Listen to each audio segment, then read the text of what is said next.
இடப்பிரச்சனை தொடர்பாக மிரட்டும் திமுக பிரமுகர் மீது நடவடிக்கை எடுக்க கோரி ஆட்சியரிடம் இளம்பெண் புகார் அளித்த சம்பவம் பரபரப்பை ஏற்படுத்தியுள்ளது. தென்காசி மாவட்டம் குடியரை அருகே உள்ள தாட்கோநகர் பகுதியைச் சேர்ந்த தனபாக்கியம் இன்று மாவட்ட ஆட்சியர் அலுவலகத்தில் புகார் ஒன்றினை அளித்தார். அந்த புகாரில் இடப்பிரச்சனை தொடர்பாக திமுக மாவட்ட துணை செயலாளராக உள்ள கென்னடி என்பவர் தன்னை மிரட்டுவதாகவும் தன் இடத்தை அபகரிக்கும் நோக்கில் அவர் செயல்பட்டு வரும் நிலையில் இது தொடர்பாக காவல் நிலையத்தில் புகார் அளித்தாலும் எவ்விதமான நடவடிக்கையும் அவர்கள் எடுக்கவில்லை என தெரிவித்தார். அந்த புகாரை பெற்றுக்கொண்ட மாவட்ட ஆட்சித்தலைவர் புகார் தொடர்பாக உரிய முறையில் விசாரணை மேற்கொண்டு நடவடிக்கை எடுப்பதாக உறுதியளித்தார். இதை நீங்க தான் எனக்கு கேட்டு தருமாறு நான் உங்ககிட்ட வந்திருக்கேன். இப்போதைக்கு நான் கலெக்டர் ஆஃபீஸுக்கு வந்திருக்கேன். இது சம்பந்தமா வெள்ளிக்கிழமை அன்னைக்கு நான் புளியர போலீஸ் ஸ்டேஷன்ல கம்ப்ளைண்ட் பண்ணியிருந்தேன். எனக்கு இப்போ வரைக்கும் அவங்க எந்த விசாரணையும் பண்ணல. எனக்கு இப்போ வரைக்கும் எந்த முடிவும் அவங்க சொல்லல. அதனாலதான் நான் இங்க வந்திருக்கேன்.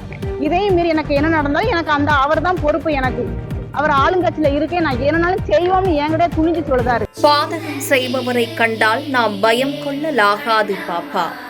மோதி மிதித்து விடு பாப்பா, அவர் முகத்தில் உமிழ்ந்து விடு பாப்பா. அண்மை செய்திகளை உடனுக்குடன் தெரிந்து கொள்ள இணைந்திருங்கள் எம் நாடு தொலைக்காட்சியுடன்.